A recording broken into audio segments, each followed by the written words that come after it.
I came across the most amazing video. Y'all have got to check it out. There's a massive storm outside this lady's plane, and she took a picture, and Jesus was in the picture vividly. People say there's no proof of God, that there's no proof of Jesus. They don't want to see the proof because they don't want to change their lifestyle.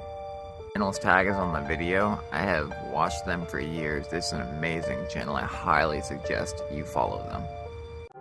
When I was preaching in Australia, a lady was in the congregation who had been traveling by air from Australia to New Zealand over the Tasman Sea. And halfway across to New Zealand, they had run into a violent electrical storm, and the clouds seemed to be on fire with lightning all around the aircraft. And she was quite frightened. And the plane was being tossed around with the wind and the air pockets. And the passengers panicked, and they were screaming. They were holding on to each other. I think they all thought the plane would break up and they would all die. And the lady noticed that the lady sitting next to her against the window was praying. Well, anybody would pray in that situation. But she said to her, "Excuse me, but are you a Christian?" The lady said, "Yes." And so they said, "Well, let's pray together." And together they said, "Lord, you stilled the storm 2,000 years ago. Please do it again. But please still the storm inside the plane as well as outside." And within 2 minutes, everybody in the plane was at peace and had stopped screaming and was sitting quietly. But the storm continued outside, and she had a camera, so she leant over across the new friend, and she held the camera at arm's length against the window and pressed the trigger, hoping that she might get a picture of this extraordinary sight of the lightning apparently setting the whole sky on fire. Well, she took the film to be developed in New Zealand after she'd landed safely, because as soon as she took the photograph, the storm outside stopped as well. And they came into clear air and landed safely in New Zealand. She took the film to be developed, and the shop rang her up later and said, "Your photographs are ready, but will you please come and pick them up yourself? I want to talk to you."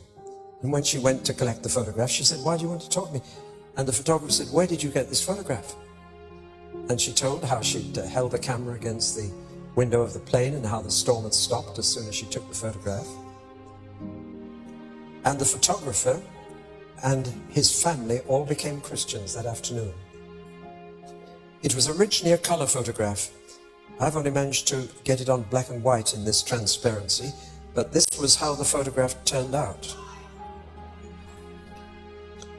I don't think you'll be able to see the face. You will one day. But that was what the camera saw. She didn't. A figure in perfect peace, in control of the situation.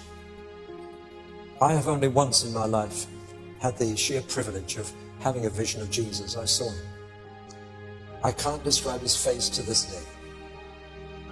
But just to know that he was there, and he was real. But one day we shall see him, and see his face, and we shall be like him, for we shall see him as he is.